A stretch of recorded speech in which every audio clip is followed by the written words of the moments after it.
नमस्कार, नियोजन competition cracker channel में आपका स्वागत है। देखते हैं आज की महत्वपूर्ण खबरें। बांग्लादेश में हिंसा जारी, मंदिर जलाए गए। केदारनाथ के लिए हेलीकॉप्टर का सफर आज से 25% हुआ सस्ता। उत्तराखंड मौसम, देहरादून समेत 5 जिलों में भारी बारिश का alert. Paris Olympic, Neeraj Chopra के भाले ने स्वर्ण की उम्मीद जगाई। नई दिल्ली, बांग्लादेश से शेख हसीना के देश छोड़ जाने के बाद भी हिंसा का दौर जारी है।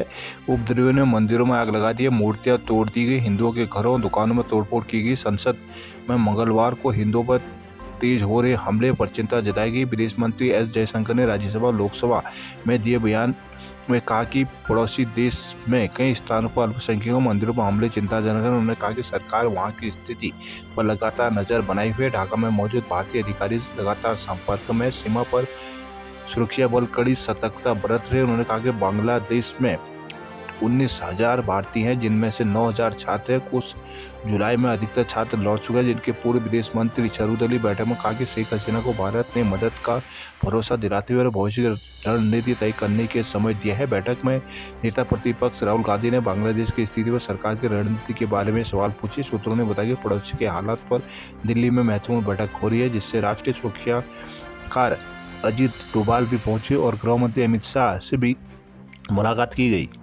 रुद्रप्रयाग, मुख्यमंत्री पुष्कर सिंह धामी ने मंगलवार को केदार घाटी के आपदा प्रभावित क्षेत्र का निरीक्षण किया। मुख्यमंत्री ने बुधवार से केदारनाथ के लिए फिर से हेली सेवा शुरू करने के निर्देश दिए हैं। साथ ही पैदल मार्ग बंद होने के चलते हेलीकॉप्टर के किराए में 25% छूट की घोषणा की है। सीएम धामी ने अधिकारियों के साथ बैठकर पैदल यात्रा को जल्द से जल्द शुरू कराने के निर्देश दिए हैं। मुख्यमंत्री मंगलवार सुबह सीरसी हेलीपैड पहुंचे। इससे पहले उन्होंने आपदा प्रभावित क्षेत्र का दौरा किया। ग्रामपुर में अफसरों के साथ समीक्षा बैठक की है। मुख्यमंत्री ने कहा कि रिकॉर्ड समय में करीब 15,000 स्थानीय लोगों को रेस्क्यू किया गया। रेस्क्यू अभियान लगभग पूरा हो चुका है। धामी ने कहा कि अब केदारनाथ धाम की यात्रा को पुनः शुरू करने पर फोकस है। पहले चरण में बुधवार से किराए में 25% की छूट दी जाएगी। जिलों में भारी बारिश का अलर्ट जारी किया गया है। वहीं मंगलवार को कई जिलों में बारिश व बौछारें पड़ी।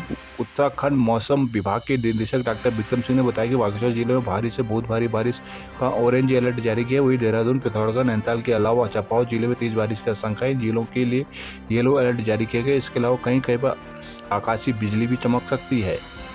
देहरादून, आपदा से बिजली और पानी की सप्लाई को हुआ भारी नुकसान।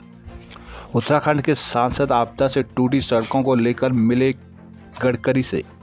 उत्तराखंड में बीते दिनों हुई भारी बारिश के चलते हरिद्वार को छोड़कर हर जिले में पेयजल योजना को नुकसान पहुंचा। कहीं उनके स्रोत बह गए, कहीं पंपिंग सेट को भी क्षति पहुंची है, कहीं फिल्टर हाउस ने काम करना बंद कर दिया। इनसे पानी न जाने आने व दूषित शिकायतें बढ़ गई हैं। आपदा से गढ़वाल मंडल में 585 और कुमाऊं में 595 पेयजल योजनाओं को नुकसान पहुंचा। इनमें से 66 नगरीय व 1099 ग्रामीण योजनाओं को क्षति पहुंचे। ग्राम सभा के अधीन 75 पेयजल योजनाएं ऐसी हैं जो आपदा की जद में आई हैं। 19 योजनाओं में वाटर सप्लाई बिल्कुल बंद है। सरकारी मशीनरी ने 1161 योजनाओं अस्थायी रूप से चालू करने में सफलता पा ली है, लेकिन पानी की गुणवत्ता और मात्रा दोनों प्रभावित है। बागेश्वर जिले में 15 जबकि देहरादून और अल्मोड़ा जिले में 2-2 योजनाएं बंद चल रही है।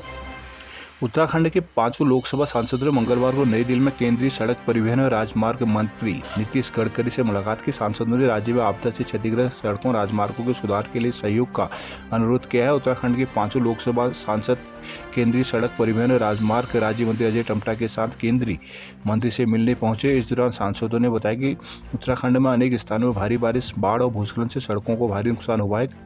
कई जगहों नेशनल हाईवे को भी नुकसान पहुंचा है। इस पर गडकरी ने कहा कि NHAI की सड़कों के पुनर्निर्माण के लिए धन की कमी नहीं है। उन्होंने मौके पर मौजूद NHAI के अफसरों को संबंधित सड़कों का प्रस्ताव बनाने के निर्देश दिए। उन्होंने आश्वासन दिया कि मौसम का साथ मिलते ही सोनप्रयाग से गौरीकुंड के बीच सड़क नए सिरे से बनाने का काम शुरू किया जाएगा। गडकरी ने कोटद्वार दुघट्टा के बीच भूस्खलन जोन का स्थायी समाधान का भरोसा दिलाया है।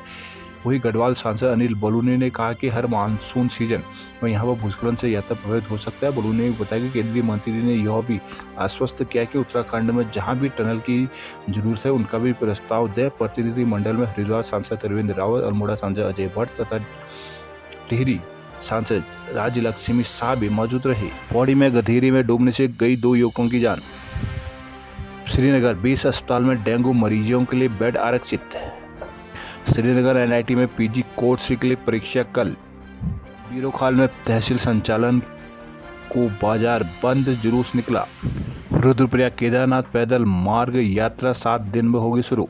केदार घाटी में अतिवृष्टि की वजह से आई आपदा में 6 दिन से 15,000 से ज्यादा लोगों को रेस्क्यू किया गया, जिसके साथ ही मंगलवार शाम को रेस्क्यू अभियान भी पूरा हो गया। अब यात्रा को पुनः शुरू करने का प्रयास किया जा रहा है। मंगलवार को मुख्यमंत्री पुष्कर सिंह धामी ने रुद्रप्रयाग में अधिकारियों के साथ राहत और बचाव कार्यों की समीक्षा की। उन्होंने कहा कि 7 दिन में पैदल मार्ग में केदारनाथ यात्रा शुरू हो जाएगी। चौमासी में भैरव मंदिर तक के मार्ग को वैकल्पिक मार्ग के रूप में बनाने का कार्य किया गया है। मुख्यमंत्री ने कहा कि रिकॉर्ड समय में 15,000 से अधिक यात्री और स्थानीय लोगों को समय से हवाई तय पैदल मार्गों से सुरक्षित रेस्क्यू किया गया। अब रेस्क्यू अभियान पूर्ण हो चुका है। अतिवृष्टि से 29 स्थानों में भूस्खलन की चपेट में आने से पैदल व सड़क मार्ग अवरुद्ध हुआ है। मुख्यमंत्री ने कहा कि केदार घाटी में आपदा से पेयजल तथा विद्युत की लाइनें भी बड़ी संख्या में सरकारी संपत्तियों को भी नुकसान हुआ है। कुछ स्थानों पर दूरसंचार की सेवाएं भी बाधित रही हैं। जहां भी पैदल मार्ग क्षतिग्रस्त है, उनकी मरम्मत करने के लिए युद्ध स्तर पर कार्य सुचारू किया जाएगा। देहरादून परिवहन कर्मचारी हड़ताल पर, कामकाज पूरी तरह ठप। पिथौरागढ़ टनकपुर में परिवहन कर्मचारी की हड़ताल से कामकाज रहा ठप। पिथौरागढ़ रुद्रप्रयाग हादसे में निलंबित किए गए ARTO को कार्यालय के कर्मियों की बहाली को लेकर कर्मियों ने कार्य बहिष्कार किया है। मिनिस्ट्रियल कर्मचारी संगठन और परिवर्तन कर्मचारी संगठन में कर्मचारियों की हड़ताल से आम लोगों को निराश होकर लौटना पड़ा। मंगलवार को ARTO कार्यालय में कर्मियों ने कार्य बहिष्कार किया। जिलाध्यक्ष गोकुल देवपा ने कहा कि रुद्रप्रयाग में 15 जून को दिल्ली का टेम्पो ट्रेवल दुर्घटनाग्रस्त हो गया था। इस दुर्घटना में 15 लोगों की मौत हुई। शासन की ओर से इस मामले की जांच की गई, जिसमें 4 कर्मचारियों को निलंबित किया गया। इसी के विरोध में आंदोलन शुरू हुआ है। कर्मचारियों को अनिश्चितकालीन हड़ताल से ARTO कार्यालय में वाहन registration, DL licence, RC fitness सहित तमाम कार्य प्रभावित हो रहे हैं। इस दौरान परिवर्तन कर्मचारी संगठन के जिलाध्यक्ष रवि क्वेरा, शिव कुमार, हरीश आर्या, प्रदीप सिंह, अमित, अंजनी नपलचैल, विजय सोनकर आदि मौजूद रहे। चंपावत बग्वाल मेले की व्यवस्था पर भारी पड़ सकते हैं जिला पंचायत की रार। चंपावत जिला पंचायत में चल रहा AMA विवाद बग्वाल मेले में भारी पड़ सकता है। दरअसल मेले में बिजली सप्लाई, तहबाजारी समेत तमाम व्यवस्थाओं का संचालन जिला पंचायत करती है, लेकिन AMA की कुर्सी में 2 अफसरों के दावे करने के बाद निर्णय लेने में दिक्कत आने की संभावना बढ़ रही है। विवाद खत्म करने के लिए जिला पंचायत ने शासन से मार्गदर्शन की मांग की है। जिला पंचायत में इस समय वक्त AMA की कुर्सी के लिए खींचतान चल रही है। इस खींचतान से 16 अगस्त से शुरू होने वाले बग्वाल मेले पर असर पड़ने की संभावना बन रही है।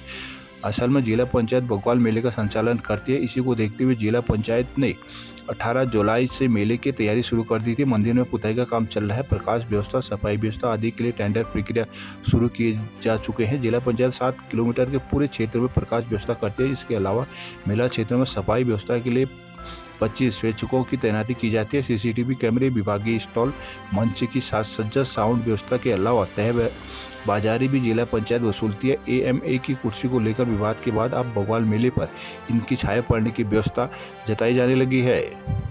38वें राष्ट्रीय खेल टनकपुर खटीमा में होंगे फुटबॉल लीग मैच। 38वें राष्ट्रीय खेलों के आयोजन स्थलों की सूची में टनकपुर व खटीमा का नाम भी जुड़ सकता है। यहाँ फुटबॉल के लीग मैच कराए जाने की योजना बनाई जा रही है। इसके लिए खेल विभाग के अधिकारियों ने दोनों जगहों का निरीक्षण करने के साथ ही संबंधित जिला क्रीड़ा अधिकारियों से खिलाड़ियों के ठहरने की व्यवस्था को लेकर प्रस्ताव भी मांगा है। उत्तराखंड में नवंबर में प्रस्तावित 38वें राष्ट्रीय खेलों के लिए आयोजन स्थल लगभग तय है, लेकिन उत्तराखंड में अधिक से अधिक शहरों को राष्ट्रीय खेलों के आयोजन स्थलों का हिस्सा बनाने के लिए खेल विभाग कवायद में जुटा है। पिथौरागढ़ में बॉक्सिंग स्पर्धा का आयोजन तय करने के बाद अब टनकपुर और खटीमा में फुटबॉल के लीग मैच कराने की योजना बनाई जा रही है। वैसे फुटबॉल मैचों के लिए हल्द्वानी को मुख्य आयोजक स्थल तय किया गया है, लेकिन हल्द्वानी में फिलहाल एक ही फुटबॉल मैदान होने के कारण राष्ट्रीय खेलों के आयोजन स्थलों में कुछ और शहरों के नाम जोड़ने की प्रबल संभावनाएं जताई जा रही है। इसी संभावनाओं को मूर्त रूप देने के लिए खेल विभाग ने मुख्यमंत्री के गृह क्षेत्र खटीमा और CM के चंपावत विधानसभा क्षेत्र में आने वाले टनकपुर शहर में फुटबॉल के लीग मैच कराने की योजना बनाई है। अल्मोड़ा बिनसर अग्निकांड शहीद का दर्जा देने का था वादा, पर मुआवजा तक नहीं। अल्मोड़ा के बिनसर अभयारण्य की वनाग्नि में जान गंवा चुके वन कर्मियों को शहीद का दर्जा दिए जाने की कवायद चल रही थी। वहीं दूसरी ओर सरकार अपने ही किए वादे को पूरा नहीं कर पाई। हादसे के 53 दिन बाद भी वनाग्नि में मरे वन कर्मियों के परिजनों को CM की घोषणा की राहत राशि नहीं मिल पाई। बीते 13 जून को बिनसन अभ्यारण्य के जंगल में लगी आग को बुझाने के 8 वनकर्मी झुलस गए थे। 4 की मौके पर ही मौत हो गई थी। अन्य 4 को एसटीएच के बाद दिल्ली एम्स रेफर किया गया। उपचार के दौरान इनमें से 2 अन्य ने भी दम तोड़ दिया था। इसी बीच सीएम ने मृतकों के परिजनों को 10 लाख रुपए देने की घोषणा की थी। प्रशासन और वन विभाग को एनजीओ की ओर से अपने मत से मृतकों के परिजनों को राहत राशि वितरित कर दी, लेकिन सरकार की घोषणा अब तक अधूरी है। मृतक कुंदन सिंह के बेटे दिनेश मेहरा, कुंदन सिंह के भाई राजेंद्र नेगी, त्रिलोक सिंह मेहता की पुत्री आकांक्षा मेहता, दीवान राम की पत्नी प्रेमा देवी का कहना है कि वन विभाग ने मृतकों को शहीद का दर्जा दिए जाने का बात कही थी, लेकिन शहीद का दर्जा तो दूर, उन्हें मुआवजे की राशि तक नहीं मिल पाई, जिससे वो अपने आप को ठगा हुआ महसूस कर रहे हैं। अल्मोड़ा परिवहन कर्मचारियों के कार्य बहिष्कार से परिवहन विभाग में कामकाज रहा ठप। बागेश्वर जल भराव से परेशान लोगों का पारा चढ़ा। बागेश्वर एनएसयूआई ने की बागेश्वर कोतवाल पर कार्रवाई की मांग। धौलछिला में विद्यालय भवन जर्जर, खतरे में नौनिहाल। दिनेशपुर में छात्रा से अभद्रता में शिक्षक पर पॉक्सो एक्ट।